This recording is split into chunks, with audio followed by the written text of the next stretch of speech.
This is Kimberly Quinn, host of the Mindcraft podcast, and I can't tell you how much fun I have had doing this podcast. I started when the world closed over the pandemic in an attempt to spread some positivity out there and give people some strategies to enhance their own well-being and reduce anxiety and all of that. Now, 2 years later, we're still going strong and now listened to by 52 countries across the world. And I've even helped some of my students get going with their own podcasts. It's super easy to do. And I'll tell you, if you haven't heard about Anchor by Spotify, it is the easiest way to make a podcast with everything you need all in one place. I'll just explain for you. Anchor has tools that allow you to record and edit your podcast right from your phone or computer. When hosting on Anchor, you can distribute your podcast on listening platforms like Spotify, Apple Podcasts, and more. It's everything you need to make a podcast in one place. And best of all, Anchor is totally free. Download the Anchor app or go to anchor.fm to get started. It is a ball. Start today.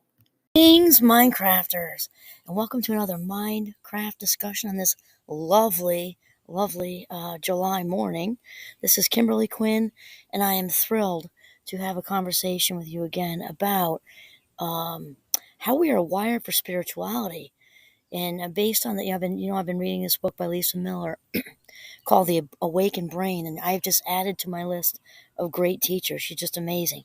Today, though, we're going to take this past what we were talking about last time as far as depression and spirituality basically being two sides of the same coin, and we're going to go into the modes of awareness, of which there are two. And so first, talking about Lisa's research again, just reminding everyone what the difference between an MRI is and a little fMRI, because it's important for what we're talking about. So the MRI is a big coffin-shaped thing that's claustrophobic, and if you blow out, an ankle or a knee playing soccer, volleyball in the backyard or whatever, that's how they tell, where the rips are and the ligaments and tendons and such like that. Whereas an fMRI with a little f in the front in italics measures blood flow. It measures activity, actual movement in the brain. So obviously the more movement, the more activity there is, the more oxygen is consumed, heat's produced, blah, blah, blah. So that's what the fMRI tracks. It tracks actual activity. And when there's lots of activity, the fire colors will kind of show on the scan, the reds and the yellows and the oranges. And so, Lisa wanted to jump in, and she wanted to jump in with young adults. I believe they were the ages from 18 to 27. And this because we would call this late adolescence. We mentioned that before. And I explain this to my students, and I do a disclaimer of it's not meant to be condescending. It's not saying, you're acting like teenagers or something. However, from a brain standpoint, from a neurological standpoint, the prefrontal cortex is not fully developed in either genetic males or genetic females until the age of 25. So there's lots happening, neurologically speaking, because they're really half-baked bread or two-thirds baked bread. And so, obviously, Lisa's aware of this. And so, she wanted to, work with participants who were 18 to 27, considered, neurologically speaking, in late adolescence. And late adolescence is also when, the highest degree, percentage or whatever of the onset for most mental illnesses. This is when it happens.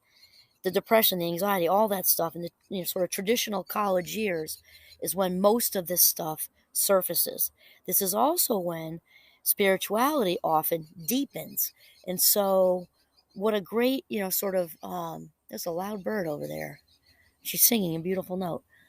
As I'm outside on the deck, you can probably hear the nature sounds out here. It's very nice. So depression and spirituality both can kind of take off during this time frame. So what a great time to really measure this, and as far as research goes. And so what she did was she had these young adult participants describe 3 narratives, and one with the fMRI on, obviously, one stressful event, one relaxing event, and one spiritual experience, and with as much detail as possible. And so the results were about that half of the spiritual recollections or narratives included such things such as prayer or an experience that happened during a religious service.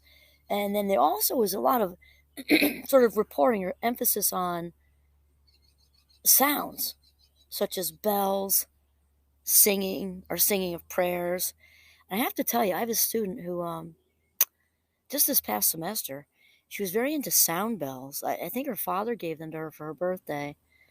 And she was a first year, or now she's a second year, aspiring second year. Lovely young lady. And she offered to do them for her classmates for our mindfulness minute in the beginning of class. And she also did it at the Defense Against Dark Arts Club that I run. And I always knew sound was obviously very therapeutic, very calming. And also, when she did that, because I experienced this lots because she came into each class and came into several defense club meetings, and it really does, just the vibration really is spiritual. I felt it. Even in the room with, 18 students, I felt it really does kind of move the spirit, as they say, without seeming cliche. So I get that. Okay, now this is totally cool. Okay, so we had the half that talked about just including with what when they felt spiritual, they reported some sort of prayer. We're not talking about denominational organized anything. Some talked about religious service though, but that's not the focus. And some talked about the different sounds. Now, excuse me, this is totally cool. The other half of these young adults talked about the barrier between self and others, or self and the world, right? Or this brick wall between self and the world. And they talked about this spiritual experience as just melting this wall away.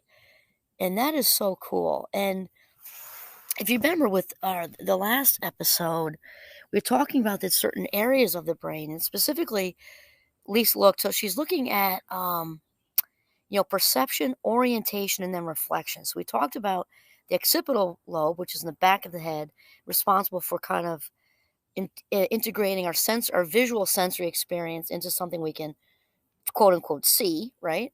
And then the parietal lobe is all about sort of spatial orientation. So we talked about it's actually it's what's mainly happening when we're trying to parallel park, not clipping the person in front of us or behind us.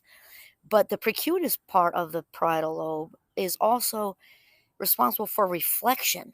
And the parietal lobe also connects us, our inner life, to what's going on around us in the external world. This is very important. It's like making the bridge between what's going on the inside and what's going on the outside, and enables us to see the bigger picture of how we fit in the world.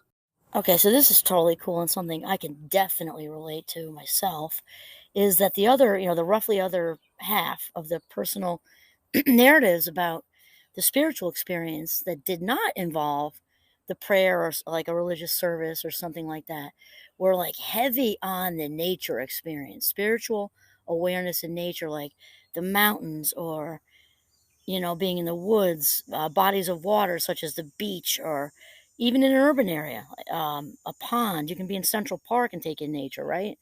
And so all these narratives also included like sometimes light, starry nights, bluebird skies, just all that sort of thing.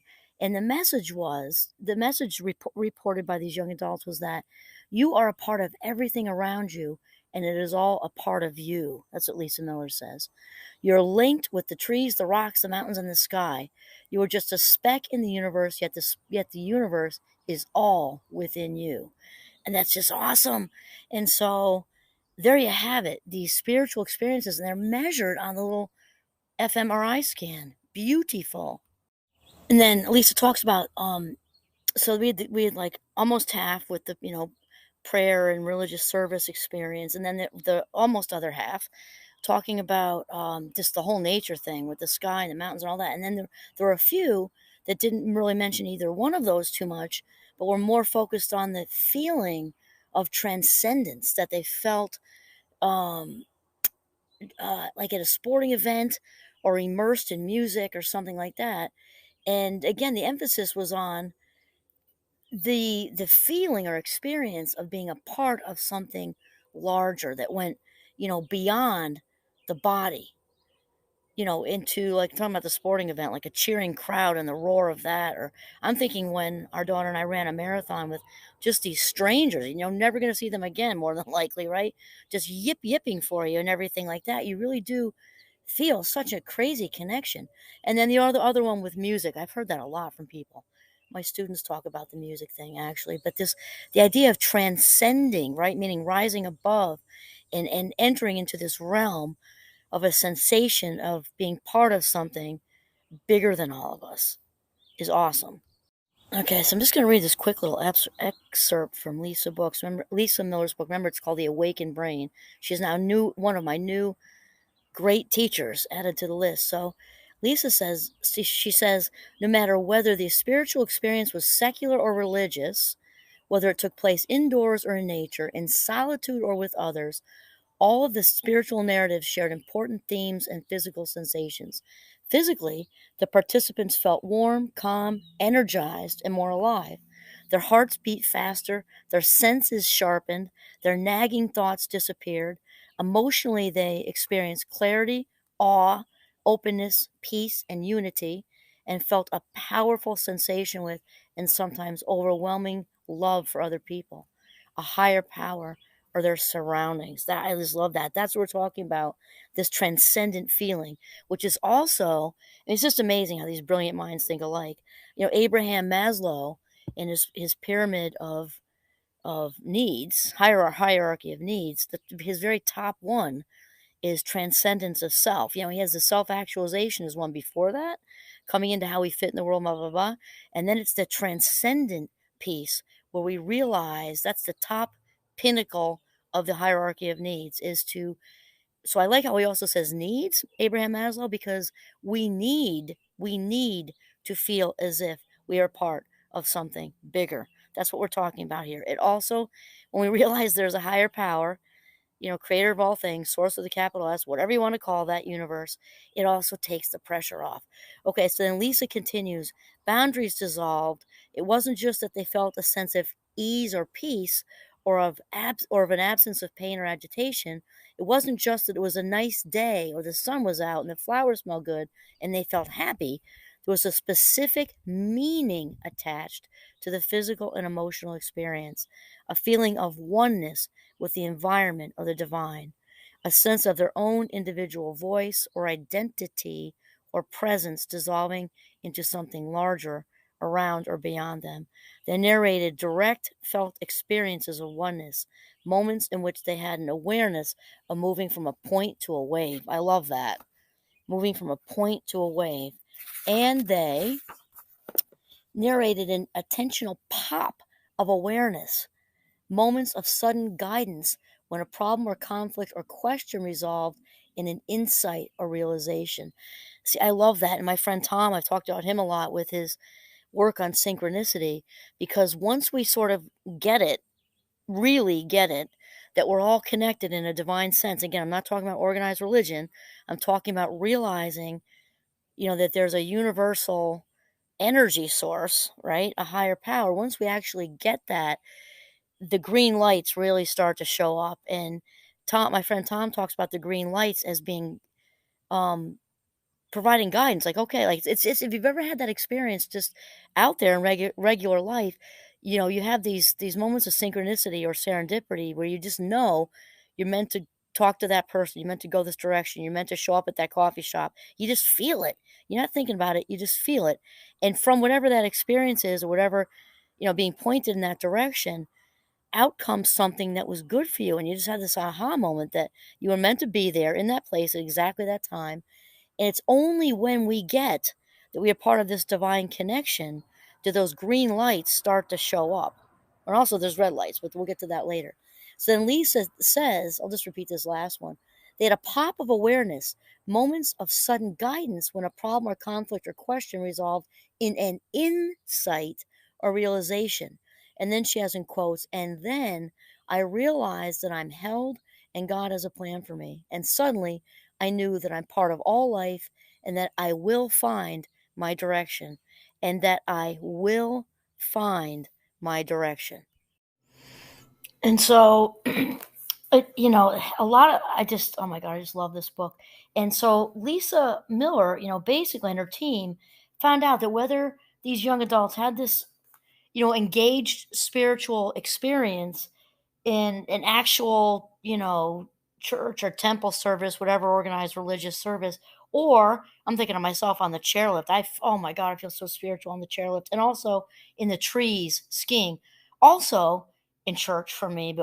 And wow, do I feel at home in Winter Wonderland? I'm a winter person, and I just feel part of the trees, part of the snow, part of my skis, part of everything, and the silence is almost loud.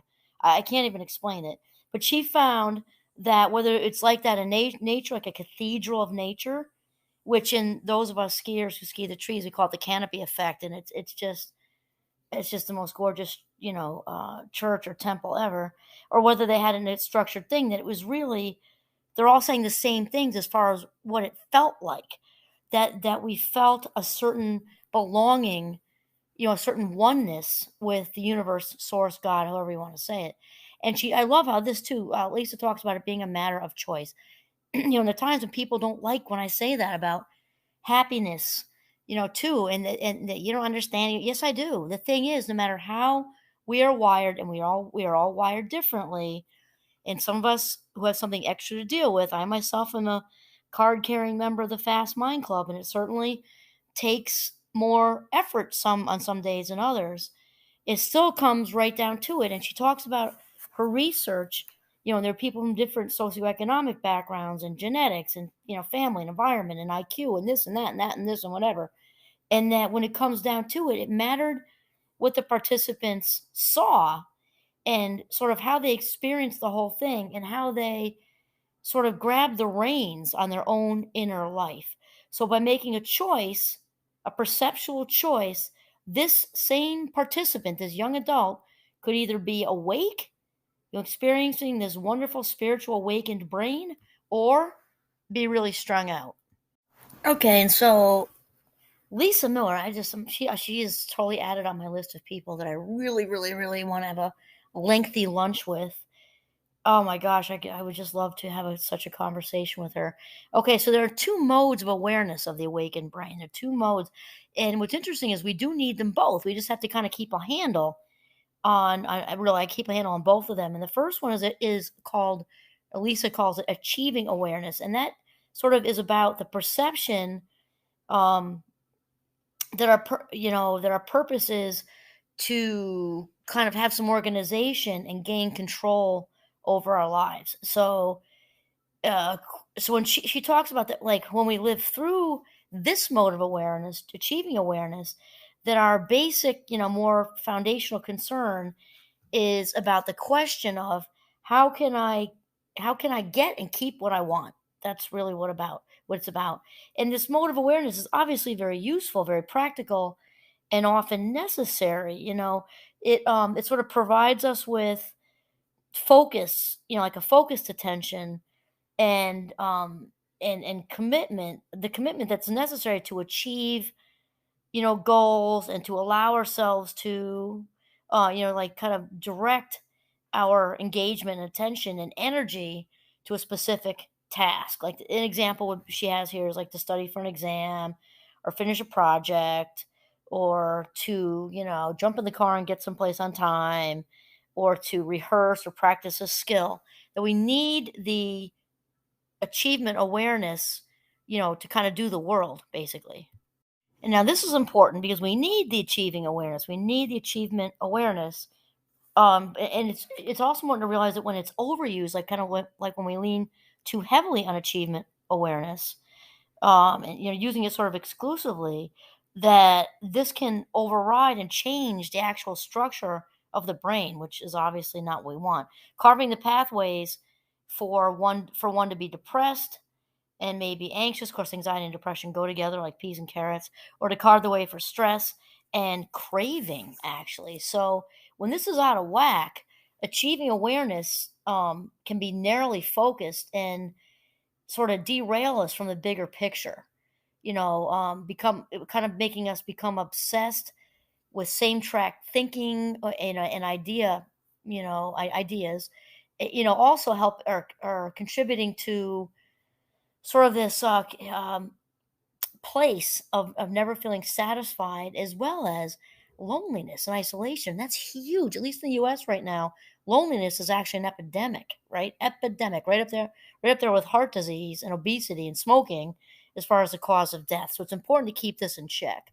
And it's also important to realize that when we get sort of, sucked into to staying in the mode of achieving awareness for too long, that this can sort of cause a perceptual a problem, because we get, as Lisa puts it, like this very inflated sense of control. And we've talked about this a lot in other episodes, that control is really an illusion. It's really one big illusion. My friend Bjarna talks about that a lot. And what happens is when we get hooked into this illusion of control and overinflated sense of control, we can become disconnected from everybody else around us, or she says, like, the heartbeat of everybody else around us, which is almost poetic. So she even says, overblown, it becomes craving and addiction, and that we can need a bigger dose of whatever it is to feel good, and that no amount of control or success is going to get rid of the craving. I mean, it's very, very important to have a handle on this, because we need it, yet we don't want to reside there. And then Lisa Miller of the Awakened Brain moves into the awakened awareness, which is just so cool. And she says, when we engage the awakened brain, right, the awakened awareness, this is how we make sense of the different parts of our brain. She says that we can literally sort of, I guess our I want to say vision, like metaphorically speaking, but it's not really metaphorically speaking, it's real, that we can actually see more.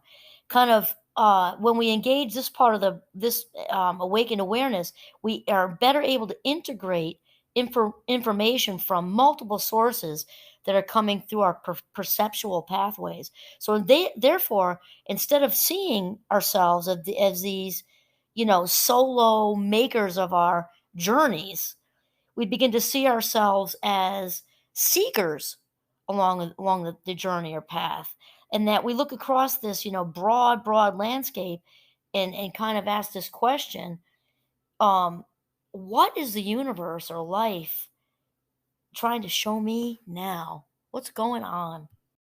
And so what we're talking about is like this awakened awareness is so huge, because I'm thinking of my friend Tom again with the synchronicity stuff. Once the brain, or we tap into, because again, we're all wired for it, right? That's the whole point of this episode in her book. We're all wired for it. So once we kind of get that and engage with it and tap into it, that's when the green lights, as we were talking about earlier, start to show up, which means we're able to then perceive or see more choices, more opportunities that are available to us. And mega important is that it becomes very, very clear on a million levels about how we are so connected to each other. We're not just a bunch of islands like way out there in the deep end of the ocean, that we are all connected to each other. And we also remember the cortical thickening we talked about, right? Because the awakened brain has a thick cortex, and that also is one of the parts of the brain that makes the bridge between our inner lives and the external world, right? So we can then piece together and figure out where we fit in the big schema of things, and it becomes so much more clear. We begin to creativity can soar. We get all kinds of insight just kind of lands in our lap, and imagination, and probably the hugest thing is we can really tap into our own authentic purpose and meaning that is unique to us.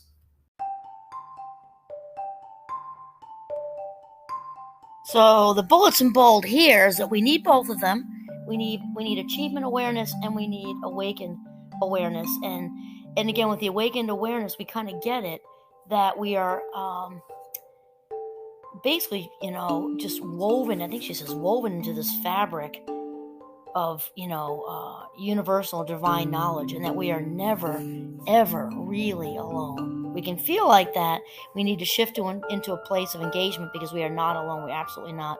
And then she talks about how the team, was kind of able to see that spiritual awakening is a choice, just like I talk with my students about with happiness. Happiness is also a choice, and that we can make a choice we can make at every single moment, with every single one of our life minutes. There can be a choice to be spiritually awake, a choice of how we perceive ourselves and how we fit in this wonderful world we live in. Excellent. Okay, 2 modes of awareness, achievement awareness and awakened awareness. Awesome. This is Kimberly Quinn signing off for Northern Vermont. Have a mindful day.